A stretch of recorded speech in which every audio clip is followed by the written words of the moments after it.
have you ever wondered why some relationships feel extremely magnetic, whereas some does not? And it is not luck, it is actually polarity, which is a dance between the masculine and the feminine energies.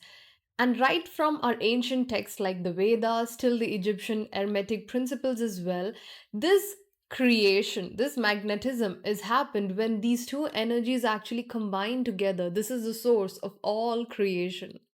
And I'm not just talking about a man and a woman, I'm talking about the energies which is there even within you as a man. You have both masculine and you have both feminine. And if you want to become an overall masculine balanced man, both your energies, which is your masculine and your feminine, has to be in harmony with each other. It has to be in a union. And this is actually the Shiva and Shakti energy. This is the seed and the soil which we are talking about nurturing over here.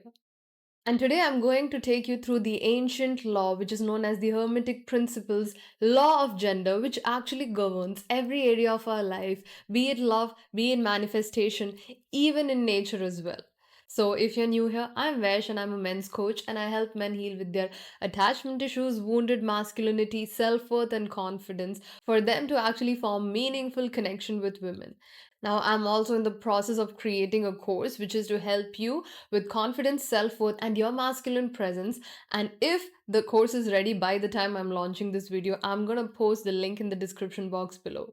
But on the other hand, if you want to work one on one with me, I would request you to message me on Instagram with the keyword coach so that I know you want to book a one on one consultation with me. So, without any further ado, let's go into exploring the law of gender as defined by the Hermetic principles. So, according to Hermetic teachings, which is an ancient Egyptian teaching, one of the laws is known as the law of gender, which says that everything in nature has a masculine and has a feminine. There is no existence in the nature without these two energies. So, the masculine energy is all about giving, it is about direction, and it is about going outward. Whereas the feminine energy is about nurturing, it is about receiving, and it is about going inward. So, when it comes to everything, be it your work, be it your love, your emotions, there has to be a balance between activity and receptivity. There has to be a balance between giving and receiving in all forms. And the essence of masculine energy is pure consciousness. It's your ability to actually observe without being moved by anything, without being moved by any of the chaos. It's your ability to lead, to provide, to take action, to give a sense of direction, as if you are actually holding a river within you. The river is the feminine in itself. You are the container that holds everything together as the masculine. But on the flip side, when the masculine is wounded, there is a shadow aspect that comes out where he is too controlling, he is too rigid, he can be too detached, or the masculine is not present at all. In this case, the feminine energy comes through. So, in today's time and age, there's a lot of men carrying more feminine energy within them than masculine energy within them, where they are more in the receiving mode, they are more passive in nature instead of actually taking the lead, taking the initiative with a sense of direction in their life. And this is the shadow aspect of the masculine. So, way back in time, we actually saw the other side of masculine where they were too dominating. Now, the pendulum has swung to the other side where, men are too withholding. They're actually scared of taking any initiative, taking any direction. They're actually scared of, standing up even for themselves where their own masculine is not stable. And previously, wherein men used to dominate, now men can't even actually lead because the pendulum has kind of gone to the other side because of modern day movements like feminism. The whole idea is not to go from one extreme to the other extreme. The whole idea is that we need balance in our human society for us to lead a happy, healthy life with each other. Now, the essence of the feminine is actually to nurture, is to receive, is to be emotional, be creative, be intuitive in nature.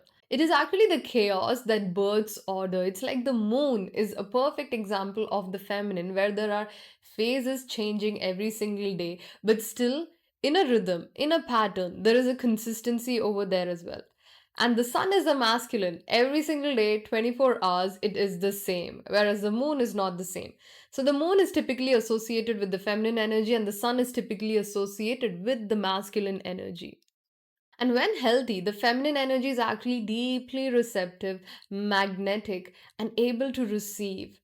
But there's the shadow aspect of the feminine as well, which can be very chaotic.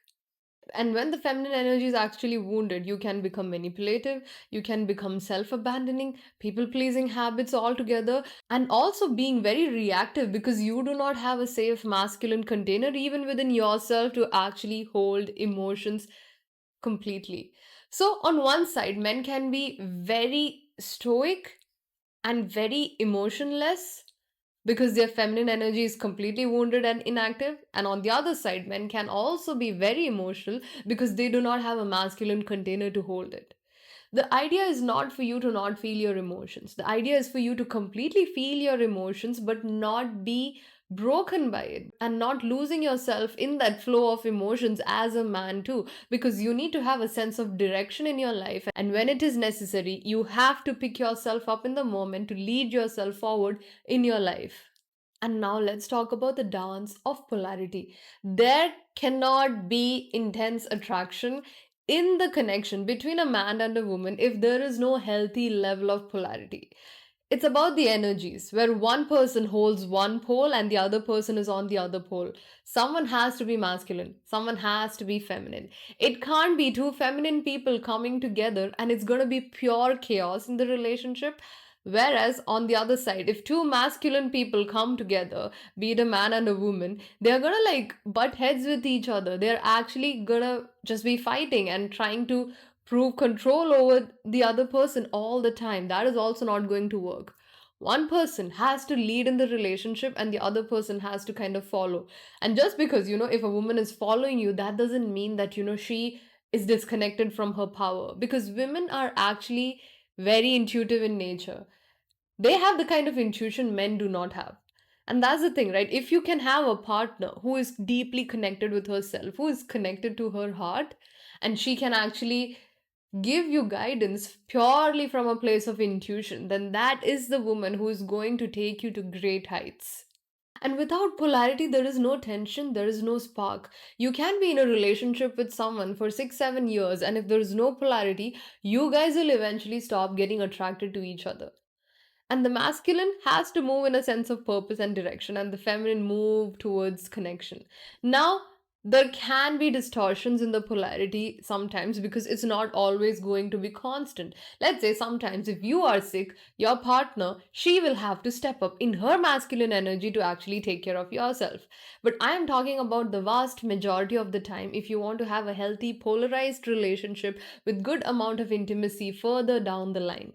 And now, talking about the shadow aspect of polarity, when the polarity is disturbed, there is chaos every single place where men are actually withholding their emotions. Women don't want to be in a relationship, they would rather be alone because their masculine is so active that it really feels unsafe to be in a connection, whereas men are feeling more lonely these days. Whereas women are also abandoning their actual innate feminine power that they have to actually go out in the world and be in a state of masculine the whole time. And there's no right or wrong. We cannot say that, hey, this is the way it has to be. It eventually comes down to personal preference. If a woman doesn't find the need to have a man, that's her choice at the end of the day. But there are more women right now who don't want to be in a relationship compared to a man who's actually trying to seek companionship with other people. And that's the thing. Somewhere we have to get comfortable with the idea of also being single in this time and era. And that's the place where you have to actually start dating other people from. Because if you are desperate, if you are lonely and you're trying to look for a partner from this place, trust me, you are energetically going to attract someone, a woman who's going to teach you a lesson. And just to say, women are becoming hyper masculine, men are becoming hyper feminine. Again, somewhere things are not working out, because of which the rates of anxiety is going up, depression is going up, everything is going down the drain. Mental Health issues are on the rise every single day. So the solution was probably not to go to the other extreme, but to actually find a balance within, where your inner masculine is actually safe enough to protect yourself and have boundaries, whereas your inner feminine also feels safe to express. And this balance is very much required in both genders, in a man and in a woman as well. Because I have been on both spectrums. I have actually been in my hypermasculine era, and I have also been in my hyper feminine era as well. Somewhere I had to learn eventually that hey, it's not about being too masculine or too feminine. I have to bring a balance within myself where I can't run towards chaos being too feminine, and I can't also run away from feelings being too masculine. And that's the whole process of healing, right? When you heal yourself, you are able to express your boundaries, and you're also able to receive and express your feelings as well. When you're healing your childhood traumas, you're actually bringing that union within you of your masculine and your feminine energies. And when that union is there in you as a man, overall, you generally become a great masculine man who is in his divine essence, who can actually lead the way forward. And the moment where your awareness mixes with your emotion, and the moment where your flow mixes with your direction, this is where you actually have that inner marriage between the energies within you. And from this place, you actually start operating from your divine masculine essence. And from this place, you have no option but to attract a woman who is in her divine feminine energy. Because only two people who are in the same frequency can actually attract each other. It is a given. If you are in your feminine, you are going to attract who is in her masculine. But on the other side, too, if you are in your masculine, but in your wounded masculine energy where you are emotionally unavailable, you are going to attract a woman who is in her wounded feminine energy as well, who's going to be anxious all the time, who's going to be clingy all the time.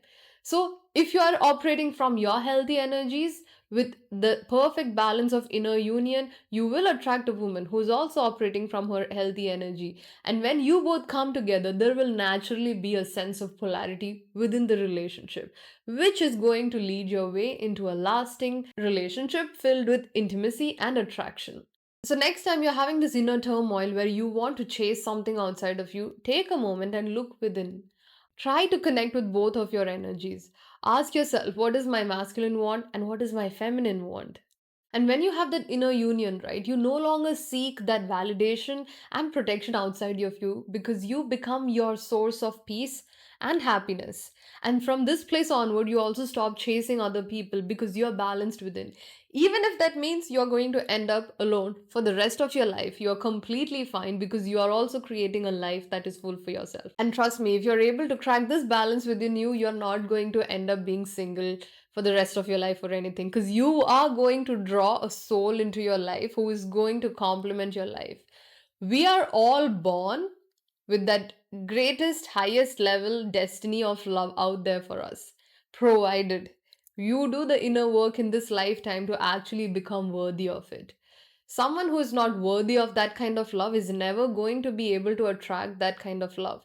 And this worthiness is your own belief system about if you are worthy or not.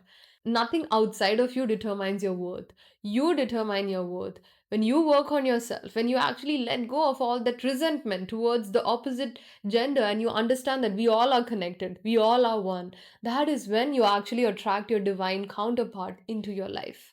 And this is your gateway to divine union, and all of us have that divine union destined for us in this lifetime. But it's just that using your free will, you can get that divine union, or you might not even get that divine union in this life. The choice is fully yours if you want to become an embodiment of love and consciousness and attract that into your life or not.